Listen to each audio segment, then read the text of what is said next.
मराठा आरक्षणाचा तिढा हा वाढत चाललेला आहे।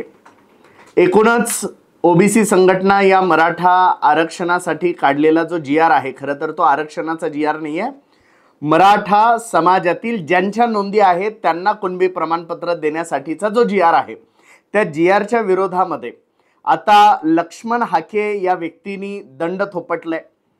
परंतु मराठा समाजाला विरोध करत असताना याच्या पोटातली मळमळ आणि बुडाखालची जळजळ दोन्हीही एकाच वेळेला बाहेर पडलेली आहे। हाके किती नीच वैचारिक मानसिकतेचा आहे। खरं तर हा व्यक्ती स्वतःला प्राध्यापक म्हणवतो आणि विचारांची लढाई, समाजाची लढाई, कायद्याची लढाई, घटनेची लढाई, कोर्टाची लढाई, या सगळ्या लढाई असताना हा नीच वैचारिक मानसिकता असलेला व्यक्ती मराठ्यांच्या लेकी बाळींवरती कुत्सिल भावनेने टिप्पणी करतो आणि इतक्या नीच मानसिकतेचा हा व्यक्ती स्वतःला ओबीसीचा नेता म्हणवतो।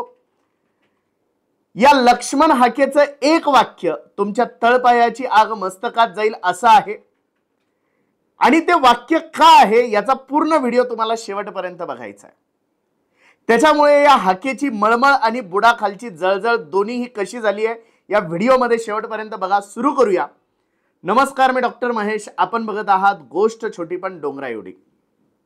तर मित्रांनो, हा महाराष्ट्र छत्रपती शिवाजी महाराजांचा महाराष्ट्र आहे।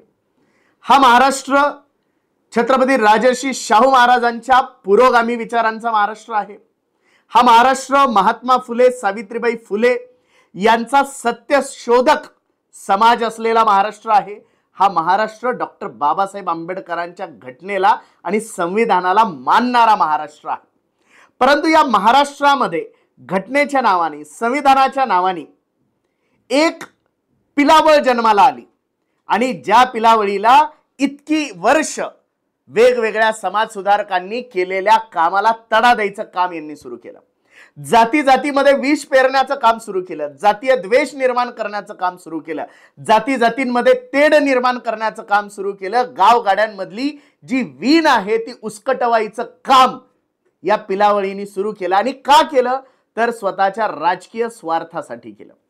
जो माणूस निवडणुकीला उभा राहतो, वारंवार स्वतःचं डिपॉझिट जप्त होतं आणि तरी सुद्धा समाजाच्या नावाने बोंब ठोकतो, जो माणूस कवडीचंही काम करत नाही, समाजाच्या पैशावरती, दलालीच्या पैशावरती, सुपारीच्या पैशावरती महाराष्ट्रभर बोंबलत फिरतो आणि हा माणूस आता मराठ्यांच्या लेकी बाळींवरती नजर ठेवतो। लक्ष्मण हाकेवर सगळ्यात पहिल्यांदा गुन्हा दाखल झाला पाहिजे।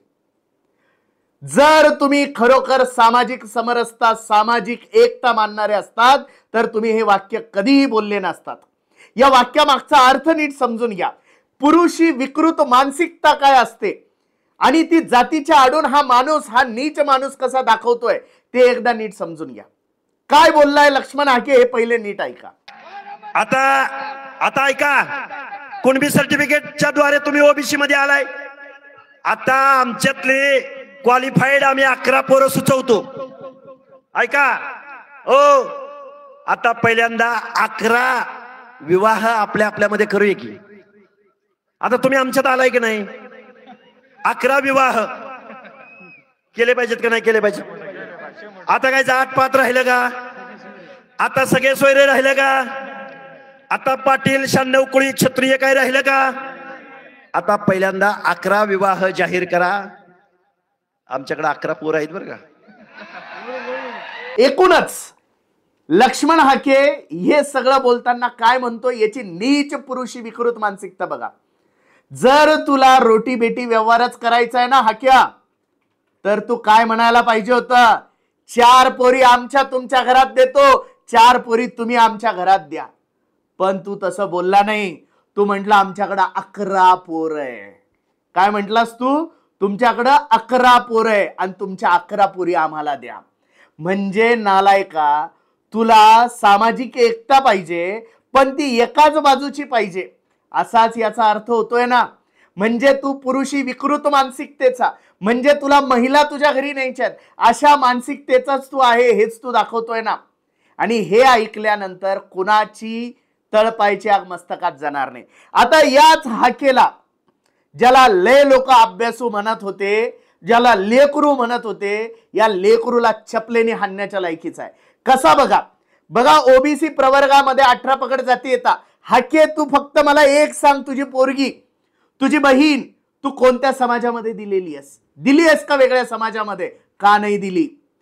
छगन भुजबळ ज्या समाजातून येतात तेच आरक्षण मुस्लिमांमधल्या बागवान समाजाला पण मिळतं. मग बागवान समाजाची पोरगी तुम्ही केली का? आणि तुमची पोरगी बागवान मुलाला दिली का? याचं उत्तर दे हाके तू. आता लाज वाटते. तुम्ही असे लोक उद्याच महाराष्ट्राचं राजकारण करण्याची इच्छा व्यक्त करतात, या महाराष्ट्राच्या राजकारणामध्ये निवडणुकीला उभं राहतात आणि इतक्या नीच आणि घाणेरड्या मानसिकतेचे तुम्ही आहात. मला सांगा, जर असंच जर असेल तर सगळ्या ओबीसी मध्ये कुंभाराची पोरगी सुताराला दिल्या जाते का? सुताराची पोरगी लोहाराच्या घरी दिल्या जाते का? लोहाराची पोरगी धनगराच्या घरी दिल्या जाते का? हाके, उत्तर दे याचं. आणि जर तुला रोटी बेटी व्यवहारच ओबीसी आणि मराठ्यांचा पाहिजे असेल तर लाखो उदाहरणं आहेत कुणबी आणि मराठा यांचा विवाह झाल्याचे. तुला याचे पुरावे पाहिजे असेल तर आम्ही पुरावे देतो.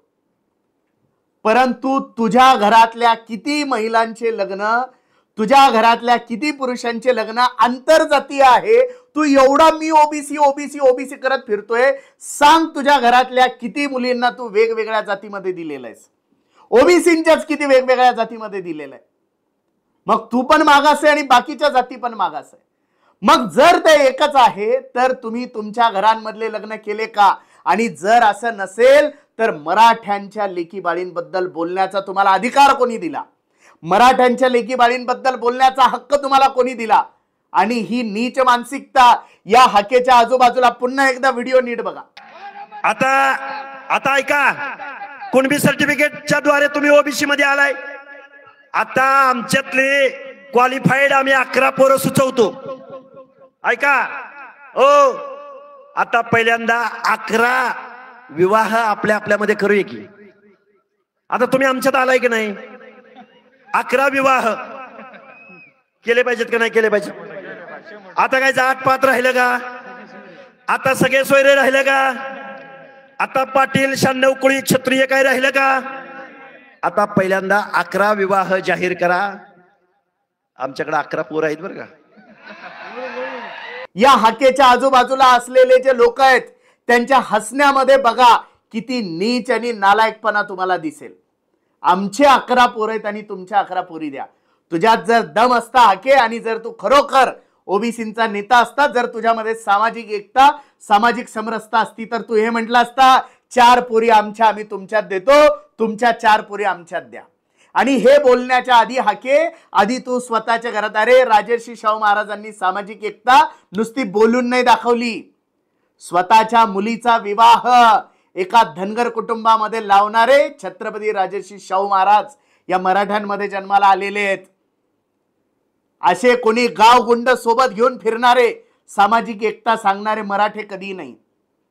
खरं तर आम्हाला जातीबद्दल बोलायला एवढं आवडत नाही, परंतु जर तुम्ही सामाजिक आरक्षणाच्या आडून, कायदा घटना या शब्दांच्या आडून जर तुम्ही मराठ्यांच्या लेकी बाळींबद्दल बोलाल तर यानंतर तुमची जीभ हसडून हातात दिल्या जाईल.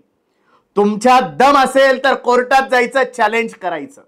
तुम्हाला कोर्ट उघडं नाहीये. तुमच्यात जर दम असेल तर सरकारची कोंडी करायची, आंदोलन करायचं. तुम्हाला मराठ्यांवर बोलण्याचा अधिकार कोणी दिलेला नाहीये. तुम्हाला तुमचं आरक्षण टिकवायचं आहे, मुंबईमध्ये जा. तुम्हाला आरक्षण टिकवायचं आहे, कोर्टामध्ये जा. तुम्हाला आरक्षण टिकवायचं असेल, सुप्रीम कोर्टामध्ये जा. परंतु आरक्षण टिकवण्याच्या शब्दाआडून, आरक्षण टिकवण्याच्या आंदोलनाआडून मराठ्यांच्या लेकी बाळींबद्दल बोलण्याचा, मराठ्यांच्या सोडा तुम्हाला कोणत्याच जातीच्या लेकी बाळींबद्दल बोलण्याचा अधिकार तुम्हाला हे संविधान देत नाही. हे हाकेला समजलं पाहिजे होतं. अत्यंत नीच आणि विकृत मानसिकता असण्याचं लक्षण या हाकेंनी दाखवलेलं आहे. उभ्या महाराष्ट्राला हे समस्त ओबीसी बांधवांनी सुद्धा समजून घ्या. आज हा मराठ्यांच्या लेकीबाळीबद्दल बोलला, उद्या धनगर समाज एसटीतलं आरक्षण मागतोय, उद्या ह्या अजून कुठल्या जातीच्या लेकीबाळींबद्दल बोलेल. कारण ही त्याची मानसिकता आहे, हे त्याचे विचार आहेत, ही त्याची वैचारिक पातळी आहे. त्याच्यामुळे या हाकेला कुठल्या समाजाने किती डोक्यावर घ्यायचं, की पायाखाली घ्यायचं हे आता ठरवण्याची वेळ आलेली आहे. आणि कुठल्याही समाजाच्या लेकीबाळीबद्दल बोलण्याचा अधिकार हाकेच काय कुठल्याही गर्दी जमवणाऱ्या गावगुंड जमवणाऱ्या नेत्याला असू शकत नाही, हे आमचं स्पष्ट मत आहे. हा व्हिडिओ जर तुम्हाला माहितीपूर्ण अभ्यासपूर्ण जर वाटला असेल तर हा व्हिडिओ जास्तीत जास्त लोकांपर्यंत शेअर करा. जर अजूनही आपण आमचं हे चॅनल जर सबस्क्राईब केलं नसेल तर असेच नवनवीन व्हिडिओ बघण्यासाठी या चॅनलला नक्की सबस्क्राईब करा. धन्यवाद.